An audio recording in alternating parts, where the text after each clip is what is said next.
Ça a coupé. Bon. Donc, tout ça pour vous dire qu'il y a des moments aussi où je suis simplement,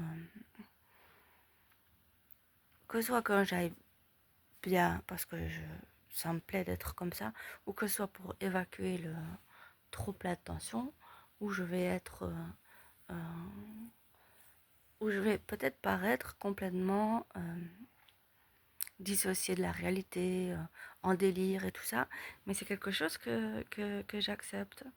C'est quelque chose dont j'ai besoin pour évacuer, mais je l'ai déjà dit ça, et je le répète au cas où, et que ça ne changera pas.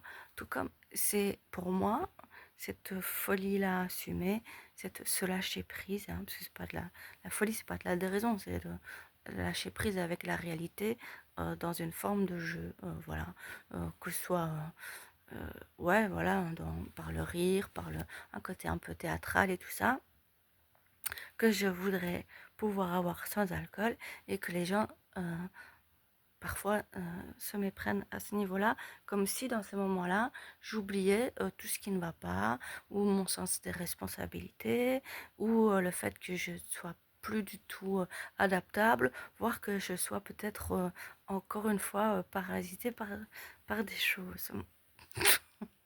Alors que non, c'est juste que j'ai besoin de...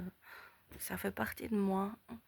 Et ceux qui me connaissent quand j'étais petite, c'est vrai que j'étais plutôt timide, par exemple à l'école et tout ça.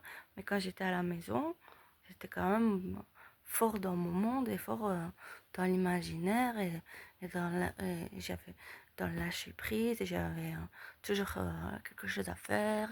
Et j'étais d'ailleurs un peu hyperactive, hein, et toujours dans le jeu et voilà, et c'est ma façon à moi d'exulter plein de choses, et c'est nécessaire pour moi. C'est une forme de, on pourrait dire de thérapie ou de façon de vivre, ce qui ne m'empêche pas, quand il faut, de savoir me réadapter. Par exemple, je vais être en train de délirer avec une personne, et puis si je vais, ou même voir par moment, quand par moment, j'en ai vraiment rien à foutre. Et puis de toute façon, comme, voilà, euh,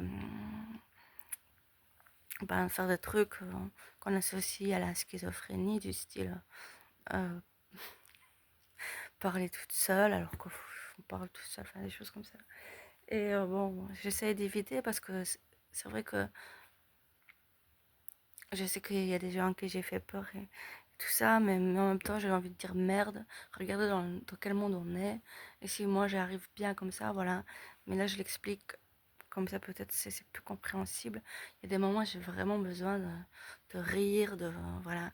Et ça veut pas dire si sur le coup j'oublie un peu, entre guillemets, je mets de côté ce qui est plus lourd à gérer et à porter, mais ça veut pas dire que dans l'heure d'après, je peux pas recevoir quelqu'un en séance, ou me recentrer sur moi, ou être sérieuse, ou être dans un dialogue compréhensible pour mon interlocuteur et pour moi, que ce soit pour, je sais pas moi, des trucs administratifs, ou bien parce que tout simplement des gens sont, voilà, c'est les codes sociaux, c'est l'éducation, tout ça.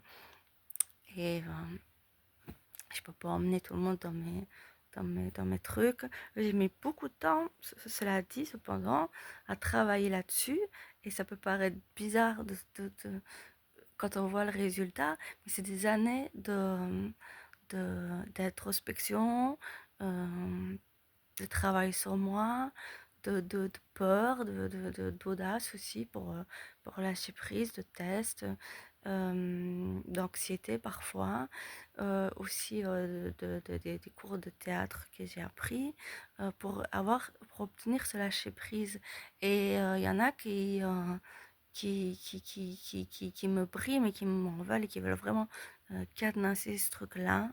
Et qui que ce soit, quel que soit l'amour que je leur porte, quelle que soit l'importance qui sont pour moi, ou les choses qu'ils veulent pour moi et qui jugent bonnes, je ne leur permettrai plus d'empiéter sur ma liberté. Voilà. Je pense que c'est tout. Donc il y aura 3 vidéos. Namasté.